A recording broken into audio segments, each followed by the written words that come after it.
Hi, I'm Toria, and today I will be talking about the multiple intelligence theory. I will be discussing some background information about the theory and what exactly the theory is. Also, I will discuss how this theory can be implemented into teaching and how it is affected by technology. To begin, let's start with some background about the theory. In 1983, a Harvard psychologist named Howard Gardner developed the multiple intelligence theory. He introduced the theory in his book, Frames of Minds. Gardner did brain research and interviews with stroke victims, prodigies, and individuals with autism. He first established 8 criteria in order to identify the separate intelligence. On this screen, you'll see the 8 criteria listed. Rather than me tell you all of them, I'll just give you a couple of minutes to look over them for yourself.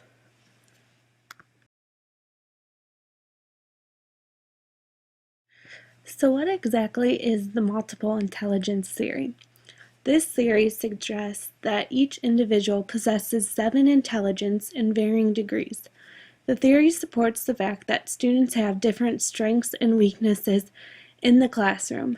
This is why some students seem to excel in music, but maybe not in math, and vice versa. I'm sure we can all relate to this of being better in one subject and not the other, or being more athletic than some of the other kids. When Gardner first introduced the theory, he had 7 separate intelligence, but in 1999 he published Intelligence Reframed, which had 2 more intelligence. The 9 intelligence are, as listed on this page. I'll give you a minute to read over these. So how does this theory relate when you're trying to teach students? Learning occurs differently for each student since everyone's intelligence are different. The learner needs to figure out what intelligence they excel in order to determine the best way for them to learn.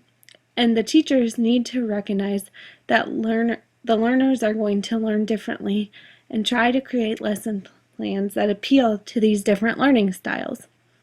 Obviously, it's hard to try to incorporate all of the different learning styles into one lesson plan, but there are ways to have a more balanced lesson plan. On this slide, I have laid out the different intelligent and then how they learn best.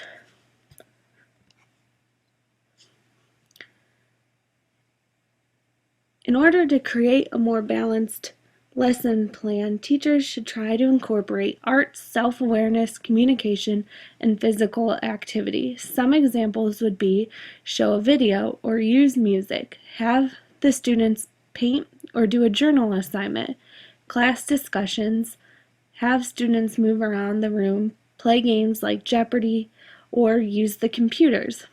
There are many ways to use media and technology in order to achieve students' learning. For example, earlier I suggested them doing a painting. Instead, they could create something on the computer using an Adobe program. Or they could shoot a movie and then edit the footage. You could also have your students use Twitter or Facebook.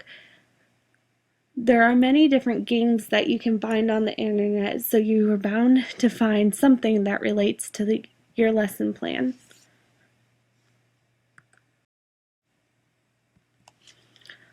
On instructionaldesign.org, they list out 3 principles related to multiple intelligence.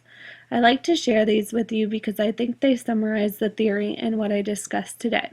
So if you remember anything about the multiple intelligence theory, remember these 3 things. First, individuals should be encouraged to use their preferred intelligence in learning.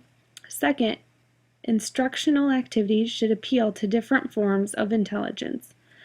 Third, assessment of learning should measure multiple forms of intelligence.